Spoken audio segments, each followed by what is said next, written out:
Reform UK have hinted at the idea that they may cut the national minimum wage. If you were in government, it says, would Reform cut the minimum wage for young people to get more of them into work? Is that on the table? Well, we'll be talking about that over the coming weeks. We've got to re-look at it because the evidence is immediately there within a matter of 6 to 9 months that this has had a catastrophic impact, as well, of course, of the impact of national insurance contribution rises, employment rights, fears from the dreadful Employment Rights Bill. All of these things have a cumulative impact, which means that employers are saying, but just to be very clear on that specific point, a potential pay cut for millions of young workers on the minimum wage is something you are considering. If you're unemployed, 100% of nothing is nothing. No, but we're talking specifically about the minimum wage here and whether it needs to be cut for young people. But the wage is irrelevant if you're not employed. Yeah, but the young businesses are not employing you. So it's much better to say, actually, yes. But the young people who are employed on the minimum wage obviously would also be affected by a cut in the minimum wage. And that's why I'm not going to make policy on the hoof. That's why you've got to look at the implications of this. But you're looking at it. We've got to look at all of this because they've got themselves in a terrible pickle, and sometimes it's then quite hard to unwind these things. And to young people who say, well, I'm in work, I'm earning the minimum wage, why on earth would I vote Reform if they think I should potentially earn even less than I'm getting? What would you say? Well, that's not what I'm saying. What I'm saying is other young people are not being employed who could be and should be because of this extra cost, and it's a significant disadvantage. 100% of nothing is nothing. He's a plonker, isn't he?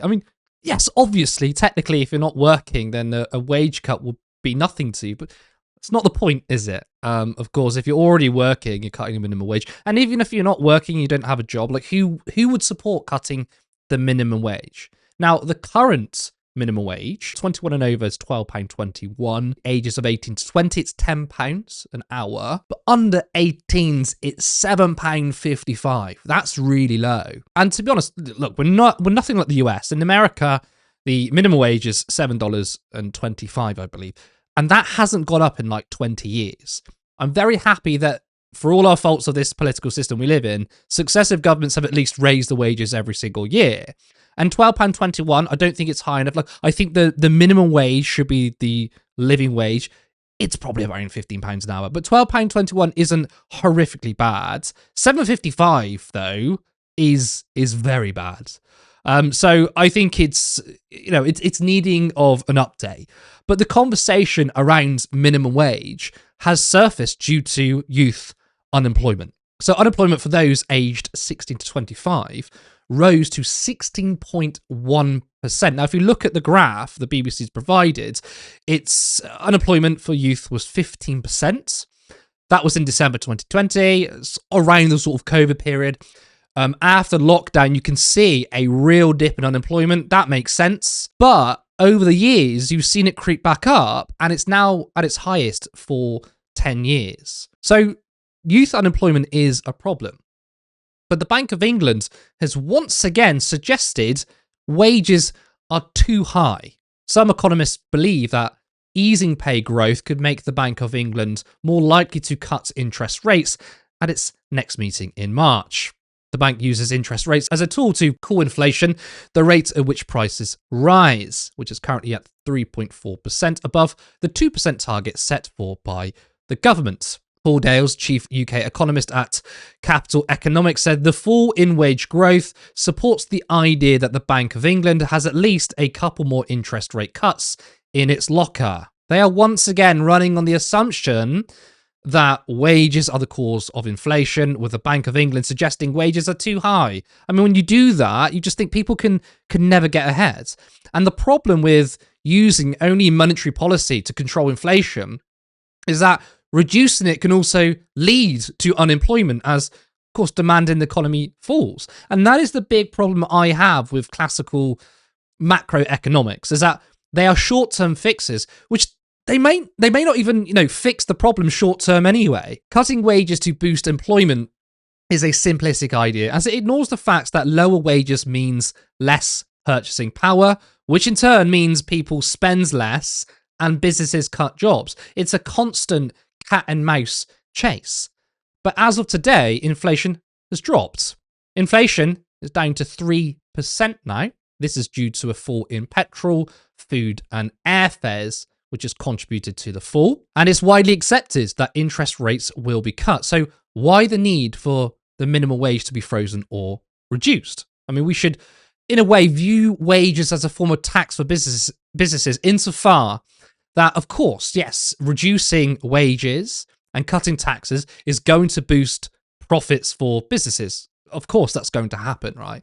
But of course, it's a poor way of boosting the prospects of businesses because it's not a long-term plan. And when you hear right-wing politicians blame taxes stifling growth, it doesn't look at the bigger picture. And the same is for wages. It's the same argument. No one is looking at the economy in a holistic way. Bills and, more importantly, rents. These burdens, they fall on the individual and also on businesses. And you think, actually, when rents are high, when energy or bills are high, for business owners, like small business and medium-sized businesses, they're kind of getting a double whammy because their own personal bills are going up and then they have to pay higher bills through their businesses. So when right-wing politicians only focus on tax, it doesn't really get to the heart of the issue. And you also don't want to look at wages because we should be boosting wages in this country, not reducing them. Now, recently, Ben McLean appeared on GB News and made sure to mention that Reform want to cut the minimum wage, only to be told that he was wrong by his debate opponent, Jack Anderton. Well, they can pretty much switch on to any mainstream media channel and hear the dry views of Reform being repeated again and again ad nauseum. Like, they don't want to platform a party that wants to cut the minimum wage for young workers. They don't like you. Get over it. It's not a free speech issue. Well, it seems Ben had Jack banged to rights. Now, Reform do not care about the young. Now, the government initially proposed the idea of wage parity across all ages. Good. But now they may U-turn on the policy. Another good policy potentially facing the scrap. Reforms say jump, Labour say how high? Helena, what's your response to Richard Tice's suggestion, or at least hinting, on cutting the minimum wage? Well, it's just yet another policy to add to the ever-increasing pile for Reform, which panders to their voter base, i.e. lots of retired people, rather than people who will never vote for them, which is young people. I mean, you'd have thought, after the last 15 years, where the Conservative Party at this point in time is basically facing near extinction because they can't actually generate a voter base of people under the age of 60. In fact, if you look at polls at the moment, the party that is polling first amongst under 65 is the Green Party. You think Reform would want to have a policy prospectus that at least tries to appeal to young people, and yet they are clearly just assuming that this entire generation, this entire demographic is a total write-off for their future potential voter base. But can you really be surprised when somebody as short-termist as Robert Jenrick is outwriting their policy, or people like Richard Tice? You would have thought, given that they've already engaged in the short-termism to get to this point, that it is not too much of a reach for them to extend it further into how they set policy rather than how they carry themselves as politicians. Now, I want to have a couple of things in terms of the economics of this. Now, there is lots of studies done by a really great Labour economist called Arindrajit Dubey. There's a lot of work looking at the impact of minimum wage rises on things such as disemployment. Because the big story here really is this idea that youth unemployment is being caused by the fact that young people are not employable if they get paid the same rate as everybody else because they don't have the level of experience that other people do. There are, of course, many solutions to this issue, making it so that they just undercut everybody else, which will essentially just drive down standards across the board. Anyway, it's pointless. Second of all, what you can do is you can have a job guarantee. Now, the government have been pretty sneaky. They have a thing called the Youth Guarantee, but what it is workfare. The Youth Guarantee the current government are coming out with is essentially forcing people who are young, who are on welfare, to do work or lose their welfare payments. What a job guarantee is for is a way of being able to provide people the option, if they wish to do so, of being employed by the state. And by doing that, they'll get access to the experience they need to get themselves into the labour market, and it will reduce unemployment too, and create a buffer of jobs to be able to push up wages from in terms of the labour market more broadly. If you have what is known as the non-accelerating inflation buffer employment ratio, if my MMT is being remembered correctly here, in terms of essentially a employer of last resort from the state, it's a really good way of shutting down employment, and it forces people in the private sector to have to essentially negotiate with workers on the grounds that they have an alternative waiting for them, rather than the alternative being be on the scrap heap, be on unemployment.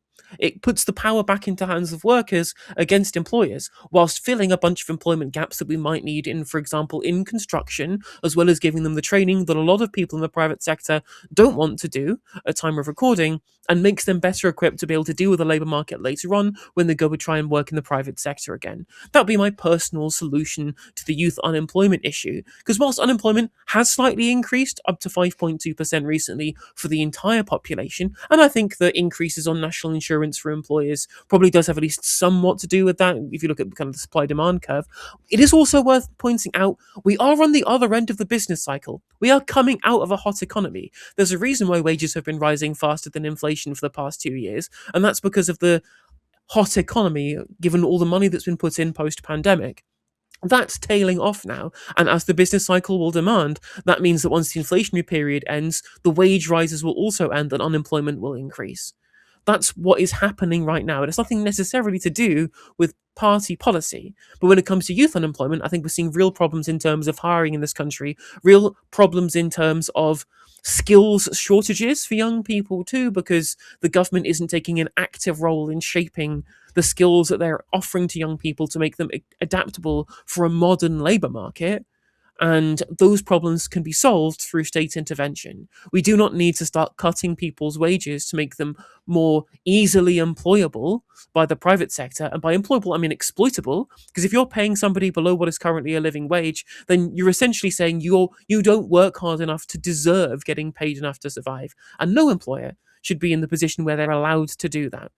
The last point I'll make before we move on is that I personally don't like minimum wage laws. I don't think you necessarily need a minimum wage law. What you do need is collective bargaining. What you need to do is, rather than setting everything from an arbitrary level in terms of what the basic wage floor is, even if I'm not necessarily broadly opposed to that, if you had powerful trade unions with high levels of subscription, where the wage setting model is between consortia of employers and unions that represent those sectors, that creates a better deal for workers. It gets employers on board without it being imposed by the state.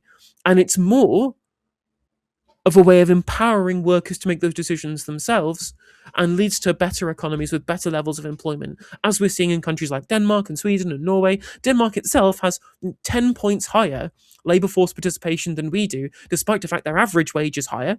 Average purchasing power is higher. They don't have a minimum wage, but they have very, very strong union protections that creates a higher wage floor than our arbitrarily different to how our arbitrarily applied minimum wage does in the UK. They also have higher welfare spending as well. So when people try and make that correlation between, we got really high benefits of employment, it's crap. I know that Stephanie Kelton also popularizes, she calls it a federal jobs guarantee. She's American. I absolutely love this policy. I happen to think it actually revolutionizes the economy. And to put it in simple terms, I kind of like using the analogy of like healthcare. So in America, obviously doesn't have state healthcare. They have private healthcare. It's very exploitative. It's very expensive. And there's no one undermining the private sector to provide cheaper healthcare. And even though I think they should have a Medicare for all, that's what they could. A Medicare for all, even a public option would do, I think, a lot of work to undermine the private sector, make things cheaper. And why aren't we doing that with jobs? Why isn't the state coming in and saying, do you know what? There is a guaranteed job for you. And what's your skills? I'm a software engineer. Well, we need loads of those. You're going to get a decent wage. It's going to be great benefits. You're going to get time off for holiday.